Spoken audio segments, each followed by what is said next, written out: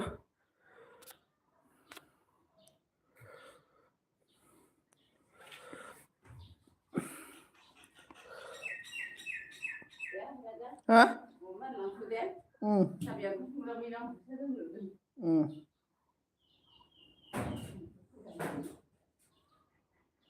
दोननोसै दांलै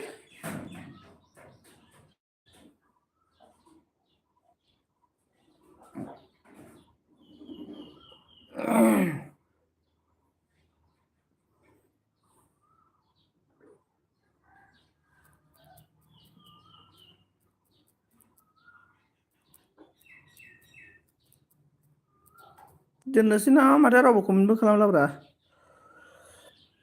दोननोसै दा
mana बुंखो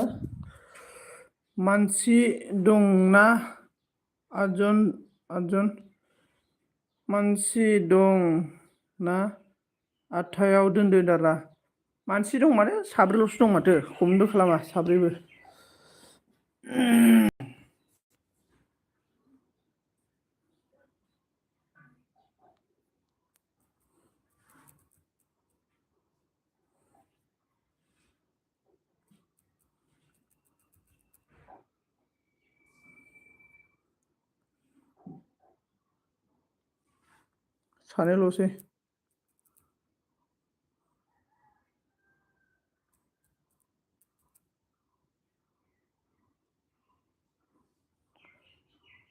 सानैल'सै मानसिफोरा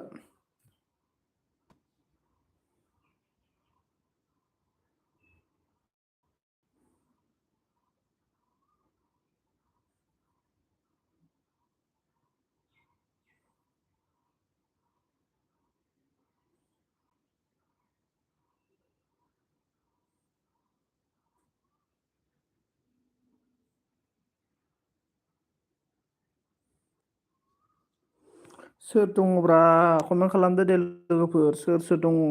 सरि हाय आदा मा खबर दं खबरा मोजाङानो ओमफ्राय लाइक दान खालामना होदो दासो फैदों आरो ना माइनाव नोङो दासो आंबो दोननोसैसो माइनाव रावबो कमेन्टबो हरा सोर दं कमेन्ट खालाम दे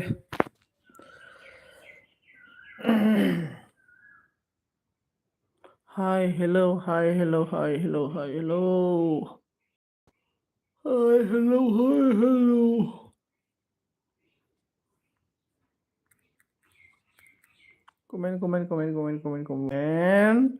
कमेंट कीजिए दोस्तों कीजिए माइनाव गय मा खालामबाय दङ खोन्थाहरदो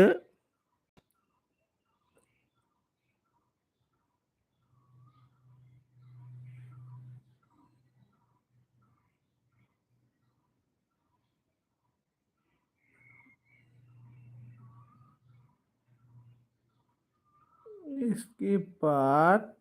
बीएम ने बोला संजीत मोरा गुड मॉर्निंग 22 लाइक डन।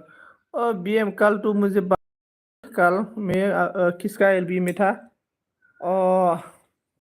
था ना क्या था बहुत खूबसूरत खूबसूरत लड़की था ना बात ही नहीं के बीएम ने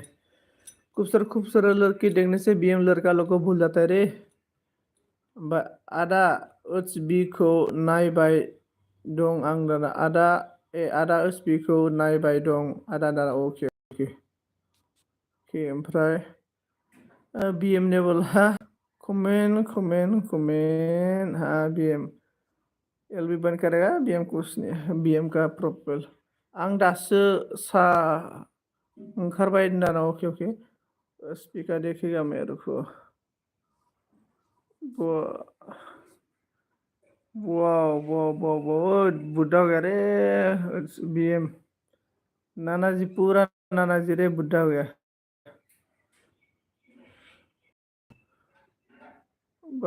लड़के लोग के साथ डांस करता है बीएम ने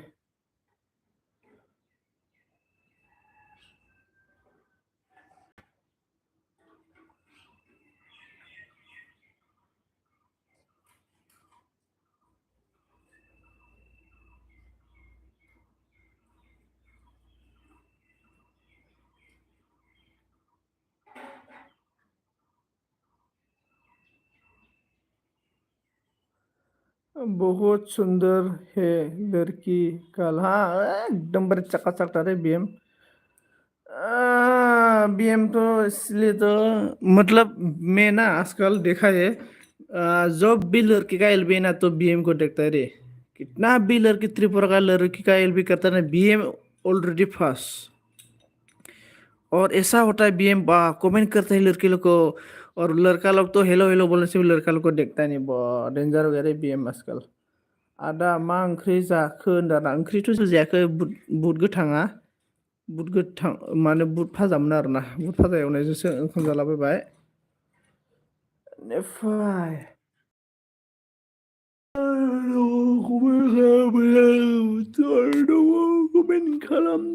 कमेन्ट खालामदो कमेन्ट खालामदो सोर जाखोहाय कमेन्ट खालामदो ओरै खोख्लेल मेट गानगोन आङो नोंखौ मोनाबोला साराय खोख्लेबखौ हेलमेट गानगोन आङो नोंखौ मोनाबोला हा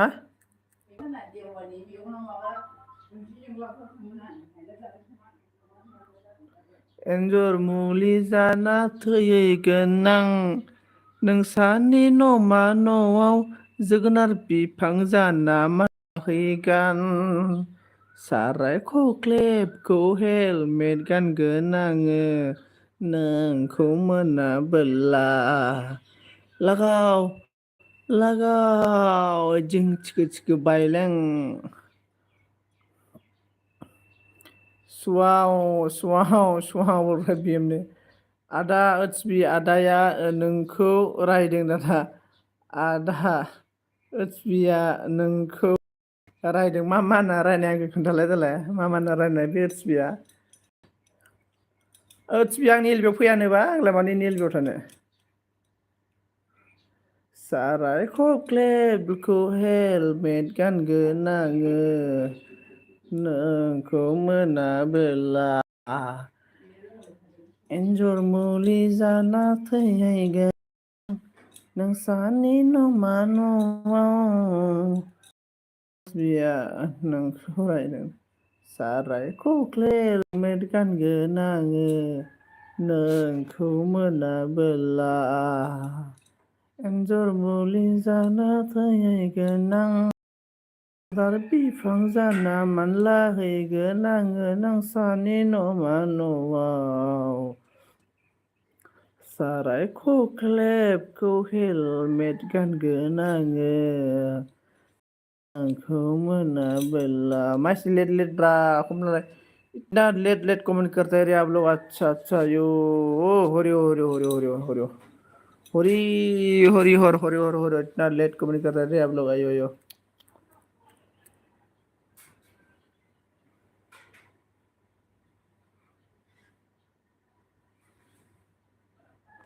मा थेंक इउ स' माच लाबोरायबाय थेंक इउ मा होननानै रायनाय खोन्थादो दे माइनाव मा होनना बुंनाय एकदम खोन्थादो हाजार मुलि जाना थैहैगोन नोंसानि नमा न'आव साराय खुख्लेबखौ हेलमेट गानगोन आङो नोंखौ मोनाबोला ला ला ना ना ना ना ना ना ना ना ना ना ना ना ना ना ना ना ना ना ना मइल बि होना होबाय माथो सामब्रामा साराय खुख्लेब हेलमेट गानगोन आङो नोंखौ जोगोनार बिफां जाना मोनलाहैगोन नोंसानि नमा न'आव जोगोनार बिफां जाना मोनलाहैगोन नोंसानि नमा न'आव टिलु आ गया Tilu Das hello hello hello like कर दो टिलु दास साराय खुख्लेबखौ हेलमेट गानगोन आङो नोंखौ मोनाबोला हेलो हेलो टिलु टिलु पेडेल मारि मारि अबन्ति साइकेल सलाय जा टेंट्रें टेंट्रें टेंट्रें ट्रें टिलू आई लव यू टिलू डार्लिंग आ गया रे टिलू मेरा डार्लिंग टिलू तेरे को लेके भाग जाएगा रे दिल वाले Dulhania thank you so much like करने के लिए थैंक यू लाइक डाल देने के लिए थैंक यू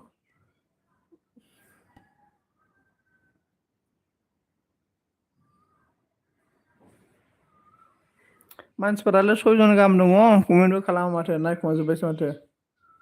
माइनावाबो थांबायसो ना माखो दोस्तों मेल भी बंद करने वाला हूँ ठीक है बाय ले लो सभी को एक दूसरे के साथ बाय बाय ले लो और कौन कौन है प्लीज कमेंट करो comment guys please please guys please comment guys please guys please comment कीजिए प्लीज सेंड मी कमेंट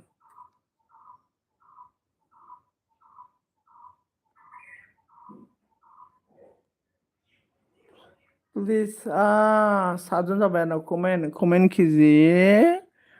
दोस्त ओइ दुस्त कमेंट खालाम दुस्तफोर कमेंट खालाम दोनदो गल गलसो जाबाय दाना 8 आरो 1 मिनिट अफार होबाय आङो सोर सोर दं कमेन्ट खालामदो आंना नेट प्रब्लेमलै नेट प्रब्लेम ना ना ना ना ना ना thank you so much all friend मुझे इतना सपोर्ट करने के लिए थैंक यू धन्यवाद thank you so much all friend